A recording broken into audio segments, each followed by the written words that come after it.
Hey Abracadabra NYC, Joey Elliott here to answer the age-old question. What's the difference between cream, water-activated, and alcohol-activated paints? Alcohol-activated paints are a water-resistant and transfer-resistant type of paint that can only be activated with alcohol. 99%, not your standard 91 or 70% isopropyl alcohol that you can find in your local Target. You need the good stuff, because without it, it just won't work, unfortunately. They're commonly used in the industry to create super realistic under the skin effects, or if you want any sort of like veining, any sort of transparency in regards to the makeup look that you're creating, these are perfect. They are sweat-proof, like I mentioned earlier, waterproof, transfer-proof, so if you are prone to sweating, these are perfect. They're best for wounds or any sort of like illness or trauma effects. So if you want to create like a sick bruise or maybe some like vein breakage or even just regular veins, these are the types of paints you want to go for. Just because you can control the transparency of said paints with the 99% alcohol. Therefore, if you want some parts of your bruise to be a little more pigmented than the others, you have total control. The more alcohol that you add, the less color, the less alcohol, the more color.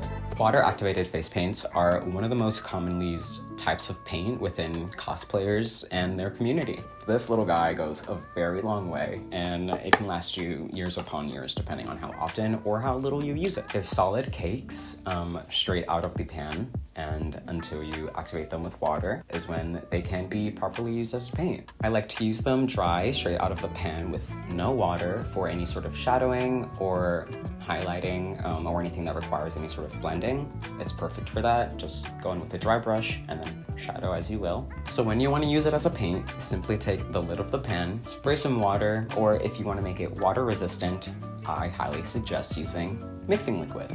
But you still want to put that inside of the lid of the pan, never inside of the actual cake itself, just because you do not want to ruin the consistency of the paint.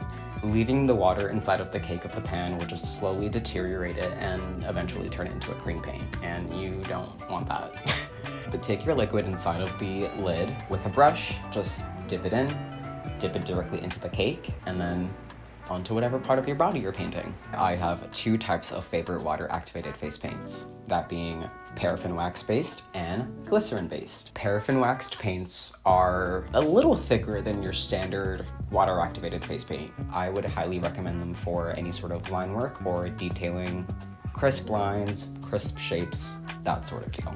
Glycerin-based face paints are the most popular. Take Mehron's Paradise Paint or Krylon's Aqua Color. These are best for painting large bases or filling in large gaps of color. They're a bit thinner than your standard paraffin wax-based water-activated paint. They are a lot smoother for a full face, or if you want to paint your full body, that's the route to go. Cream paints are by far the easiest to put on. You take it straight out of the pan or the pot or whatever sort of applicator it comes in and throw it straight on your face. There are a few different types of cream face paints, believe it or not. You have your standard water-based, which I highly recommend just for creating, you know, a full flat base for your face. It's the most comfortable, and if you have sensitive skin, that's the route to go. The other types of cream face paints would be your grease-based, so just grease paint in general, or rubber mask grease, or we have your oil-based face paints. These types of face paints are mainly used in theater or sounds. They are a lot thicker and they are water resistant because they are oil-based. That being said, they're perfect for large theater performances where you have bright lights on you or you're working up a sweat. Because they are oil-based, this means you need to set them. So powder is important. Without powder, the paint's gonna be going everywhere. It's gonna be rubbing off on your fingers, it's gonna be rubbing on your clothes. You want to set it with a translucent powder specifically because it will not alter the color of the face paint. Cream paints are best for covering large surface area. I wouldn't really recommend it to do line work because it is kind of tough to get those like precise details. You can try, I believe in you, but stick to the water-activated paints for details. This was Joey Elliott reminding you, it should take you longer than the happy birthday song to brush your teeth. Bye!